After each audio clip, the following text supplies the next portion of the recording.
Creo que entre otros elementos que él toma en consideración es la difícil situación internacional, como está el mundo tan convulso después del COVID y con la guerra en Ucrania, la situación económica tan compleja que no se ha resuelto la crisis del 2008 todavía. Y entonces, aparte de eso, todos los fondos que él ha logrado tener en los últimos quinquenios, que han permitido esos grandes desarrollos de progreso que son vitales para el país en el futuro, ya pues se han achicado y tienen bien comprimida la economía y bien comprimida la macroeconomía, y lógicamente que la única manera de seguir recibiendo fondos es a través de resolver el problema político, no hay otro.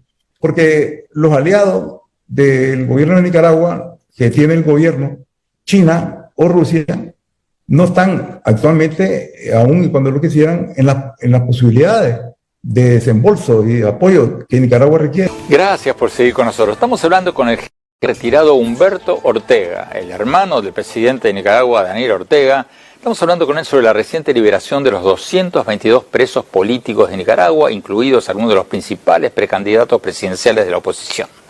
El dictador Daniel Ortega los sacó de la cárcel, los puso en un avión y los mandó a Estados Unidos. Y después les quitó la ciudadanía nicaragüense.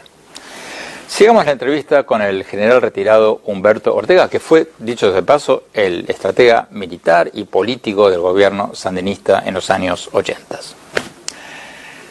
General retirado Ortega, su hermano, el presidente, liberó a los presos políticos para, supongo, tratar de reinsertar a Nicaragua en la comunidad internacional. ¿Le salió bien la jugada? Se lo pregunto porque el obispo Rolando Álvarez, que era uno de los presos que iban a deportar, se negó a subir al avión y se quedó en Nicaragua. El obispo Álvarez es un obispo muy relevante acá en Nicaragua, y yo pues algunas veces pues he seguido más de cerca de su discurso, y en general pues yo considero que su discurso está en la línea de lo que son las libertades que uno tiene que tener y tolerar en un gobierno democrático. Entonces pienso pues de que realmente el obispo Álvarez es un hombre serio, consecuente, y lo está demostrando. ¿Entonces va a tener un impacto político el que el obispo se haya quedado en Nicaragua? Bueno, ya lo está teniendo porque realmente el gobierno no quería que se quedara. ¿Ven? Y por eso fue que él responde de una manera tan precipitada y atropellando pues la ley, la metodología, los procedimientos técnicos, pues lo condenan, ¿no? Después de que ya lo habían metido en la modelo. Para mí esa es una cosa precipitada. Creo que quizás hizo, pues, al calor del malestar de que pues no se fue y querían que se fuera, y entonces en lugar pues de mantenerlo como estaba, en todo caso en casa por cárcel, pues lo manda pues ya a prisión antes de condenarlo, y ya rápidamente después rectifican ese tecnicismo y ya pues pero eso no es solución.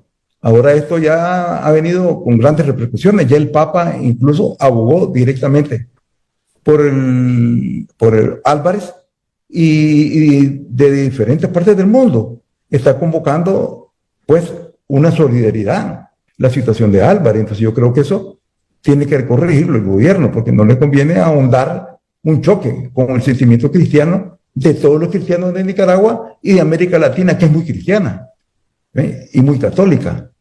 Entonces pienso que son las cosas que deben de corregirse a raíz de este trascendental hecho de haber dado un paso constructivo, positivo, de una u otra manera, liberando a estos presos, porque eso es lo que tenemos que aplaudir.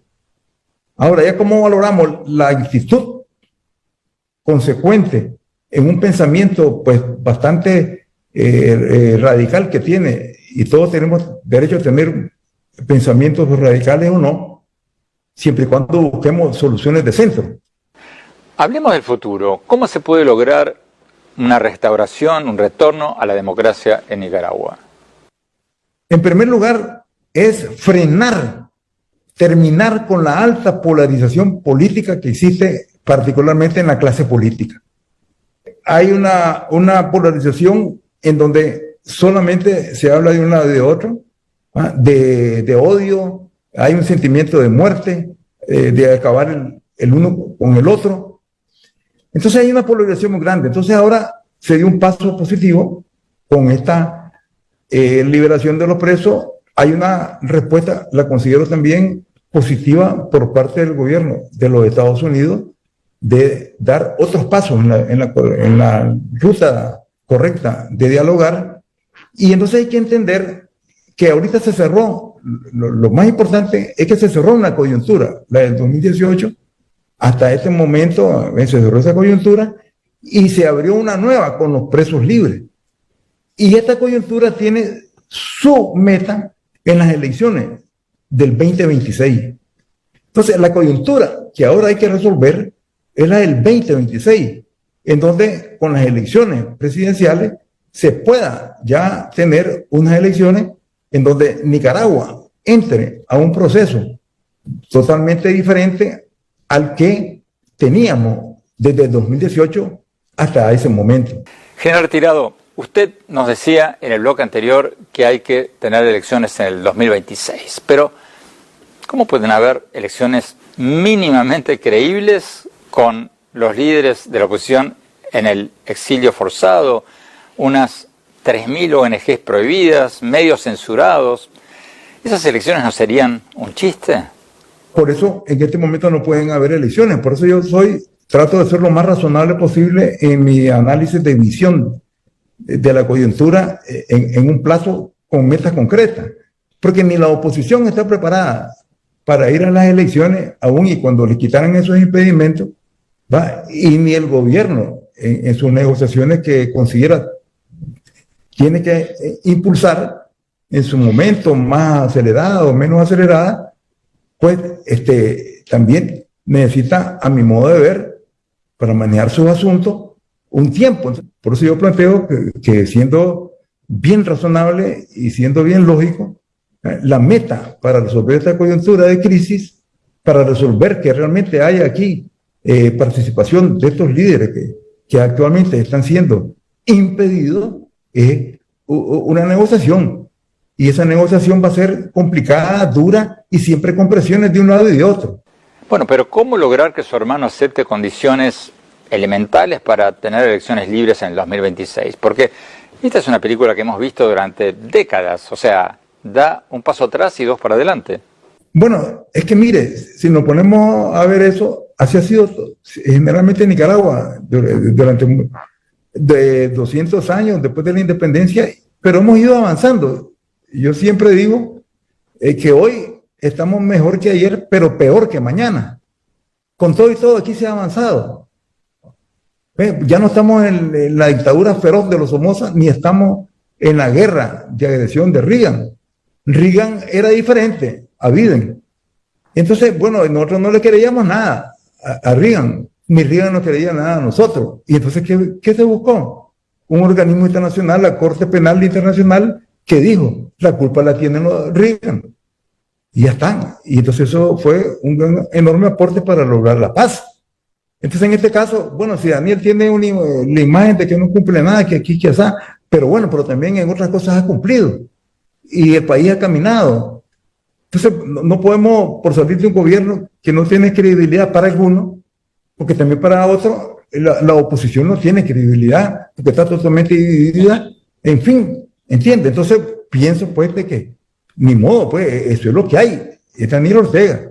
Él toma sus decisiones soberanas, él escucha, igual los Estados Unidos escuchan y toman sus decisiones, igual la oposición tendrá que escuchar y tomar sus decisiones. Lo que sí yo no veo es que si no entramos a la ruta, ya, si no aprovechamos este momento y entramos a una ruta de verdad, de ir buscando vínculos, cómo negociando, cómo construyendo, cerrar esta coyuntura en el marco jurídico, constitucional, legal, que son las próximas elecciones de 2026, entonces aquí ya prácticamente iríamos a un total desastre de anarquía que no lo podría cubrir ni la oposición ni el actual partido de gobierno esa situación. Aquí solamente entre todos vamos a resolver esta situación. Tenemos grandes perspectivas de crecer más, de vencer la pobreza y vivir en reconciliación. General retirado Humberto Ortega, muchas gracias por esta entrevista.